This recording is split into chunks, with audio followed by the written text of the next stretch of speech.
সত্যি কথা বলতে কি, ভালোবাসাটা না অনেক সুন্দর। আমি এটা ব্যক্তিগতভাবে ফিল করি। কারণ আমিও ভালোবাসি। ভালোবাসা বিভিন্ন ধরনের হলেও আমি ঠিক সেই ভালোবাসাটার কথা বলছি, যেটা বিশ্বাসের উপর প্রতিষ্ঠিত। একজন প্রেমিক বা প্রেমিকা, একটা ছেলে বা একটা মেয়ে, একটা স্বামী-স্ত্রী।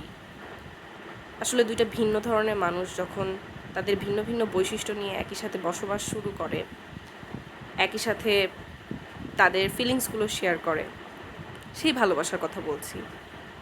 এটা একটা ভিন্ন জিনিস, পুরোপুরি ভিন্ন জিনিস। এটা খুব সুন্দর একটা অনুভূতি দেয়।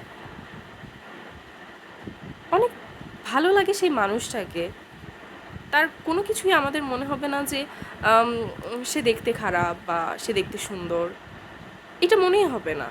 মনে হবে যে আমি তাকে ভালোবাসি মানে তার সবকিছু সুন্দর।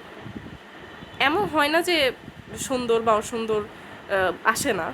জীবনের গতিপথে আমরা যখন একই সাথে অনেক সময় কাটাই, দেখা যায় যে তার সৌন্দর্য যেমন চোখে পড়ে, তার কুৎসিত ব্যাপারগুলোও চোখে পড়ে। কিন্তু একসময় গিয়ে মনে হয় যে সৌন্দর্যটা এত বেশি বা ভালো লাগাটা এত বেশি, তখন খারাপ বিষয়গুলো না সুন্দরে রূপান্তরিত হয়ে যায়। তাই সবসময় বলা হয় যে ভালোবাসার দৃষ্টি, ভালোবাসার চোখ সুন্দর। ভালোবাসতে হবে, ভালোবেসে সবাইকে দেখতে হবে। আজকে এই পর্যন্তই।